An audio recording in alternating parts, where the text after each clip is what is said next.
Yes or no? I cannot be anti-Semitic if I know where I come from. The suspension is warranted.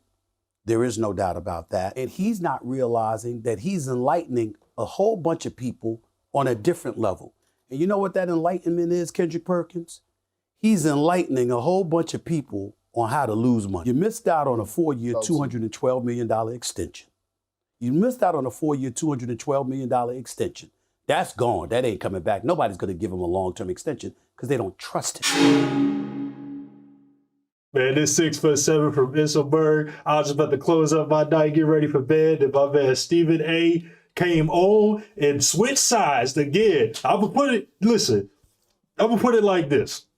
My man's came out and unequivocally denounced everything about Kyrie Irving before he even knew all the details, just went straight into it, became a straight antagonist to the story. Literally an antagonist to the main character. All my mans did was send a tweet and look at what happened. Everybody switched sides, and now that the NBPA want to actually stand together and put out a statement, thanks to my man Jaylen Brown, congrats to him. Now everybody want to switch sides. So first we got Stephen A. Smith. Now we need to see Charles Barkley, and we need to see Shaquille O'Neal. But look, I wanted to react to this live, actually. I didn't even get a chance to watch the video, so we all about to see how this goes. I'm expecting the NBPA to appeal the suspension from Brooklyn, the terms, etc., that went into his return, the terms for his return. They seem like a lot, and a lot of players express discomfort with those terms. Jaylen Brown. Okay. Tim, good morning. Thank you for being with us. I'll get to you in just a second. Stephen A., your thoughts on this potential appeal? I 1,000% agree with Jaylen Brown. I stand with him. And I know that's saying a lot because we know how critical I can be and have been of Kyrie Irving. Even stumbled. But this is excessive. The fact of the matter is that right now you're engaging in emasculation based on the reports about how the Nets have a checklist of things that they need Kyrie Irving to do. Okay, now be clear, Tim Legler. He brought it on himself. I'm fully knowledgeable about that. Him putting out a tweet, supporting a film with anti-Semitic tropes and stuff like that was inexcusable. It was insensitive. It was juvenile. It was stupid. No, he's still standing behind it. He's still gonna call him stupid for sending a tweet.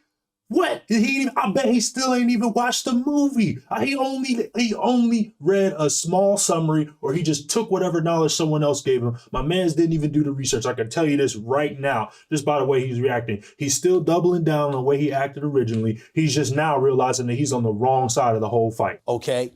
And the kind of heat that he's brought upon himself thus far is self-inflicted and largely, if not entirely, of his own volition. So he deserves it. But now you're going a step too far. Okay? The man apologized, all right? He's been suspended. And that. Now you as an organization have to make it. Do you want him on your team? Do you keep him on the rest of the year? Or you can elect to let him go while making him sit home and you have to pay him unless you trade him. It's that simple. But to sit up there and to have these lists of conditions that he has to do, I think what you're trying to do is elevate the level of embarrassment that is being thrown in his direction and, dare I say, emasculate him, which is why Jaylen Brown has spoken up, which is why black people are going to raise holy hell about that, and which is why I'm going to be one of those folks leading the chorus to raise holy hell about that.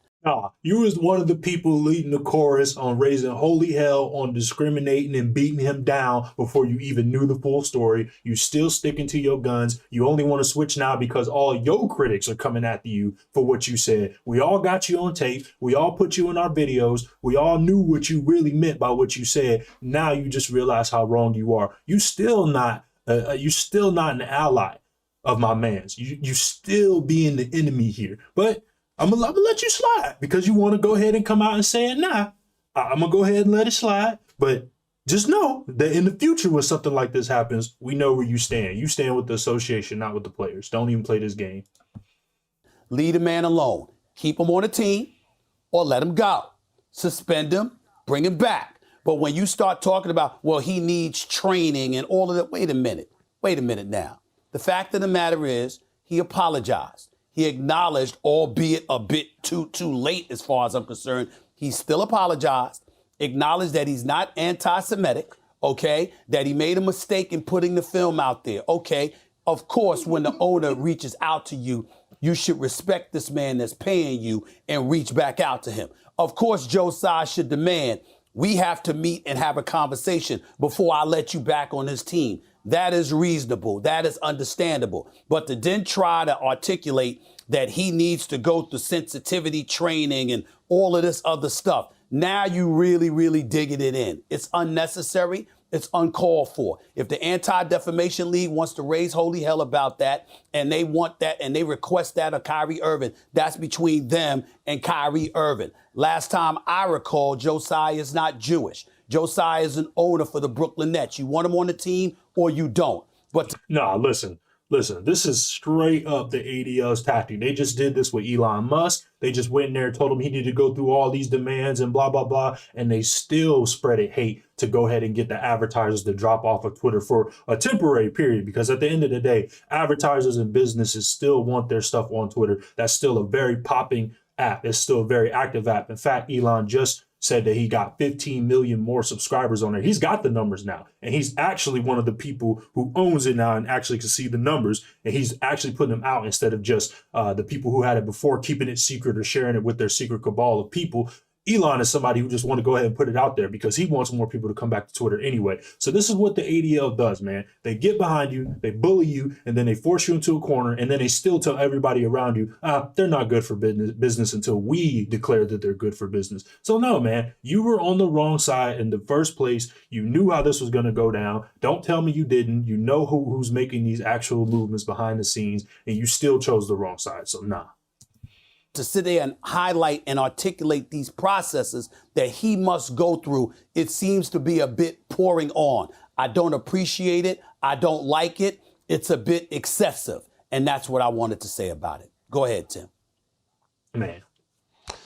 Yeah, Listen, well, first, listen. If you want to see the rest of the video, you go ahead on your own. It's right here. Listen, Jaylen Brown says NBPA expects to appeal Kyrie Irving's suspension in terms. That's the name of the video. I'll link it in the actual the description of the video. But that's really all I wanted to get to. I wanted to see this man, Stephen A. Smith, actually admit that he was wrong, and we finally got that, and I'm very happy. But at the end of the day, the damage is already done. Now we got to see what Adam Silver's going to do instead of just letting this all blow over and oh, boo hoo. No, he needs his money back for them games that he missed. He need an apology from the NBA for overreacting, an apology from the ADL for giving him such ridiculous demands. But will we get that? We'll only see, because that's what they wanted from him. I feel like it's only right that they do the same, only to show that other people in the future, whenever something like this goes down, we cannot overreact. We must get all the facts, and then you give people a chance to defend themselves. You can't just stick reporters in their face who are antagonizing them, purposely asking misleading questions to get the wrong answer or get the slip up out of you to get the clip that we can all use on YouTube to destroy you even further. This is not okay. Listen, I respect Stephen A. Smith for coming out and saying something before it was too late. But my mans, you got to apologize. Now it's your turn. And I feel like we still need to hear something from Charles Barkley, like I said, Shaquille O'Neal, and LeBron James, every other player that didn't stand up to his defense. Thank you for the NBPA for actually saying something and actually getting behind my mans when it was time, when ready. Now, they took a few days because they had to get prepared. I understand. This is business stuff we can't really understand. They had to get the business done. But I'm just going to keep it real with you. This is the first of many who need to come back and apologize and say they were wrong. But look, this is the video. Go ahead and go watch it yourself. I appreciate you guys for tuning in. I just want to get a quick video out. Just go ahead and get a live reaction to this, because I just could not believe. My blood is boiling over this, man. I'm just very happy that we're getting some kind of resolution that isn't going to end in my man being kicked out of the league. So listen, like I said, like, comment, subscribe. Thank you again for all of the support that we've been getting. Thank you. And until next time, guys.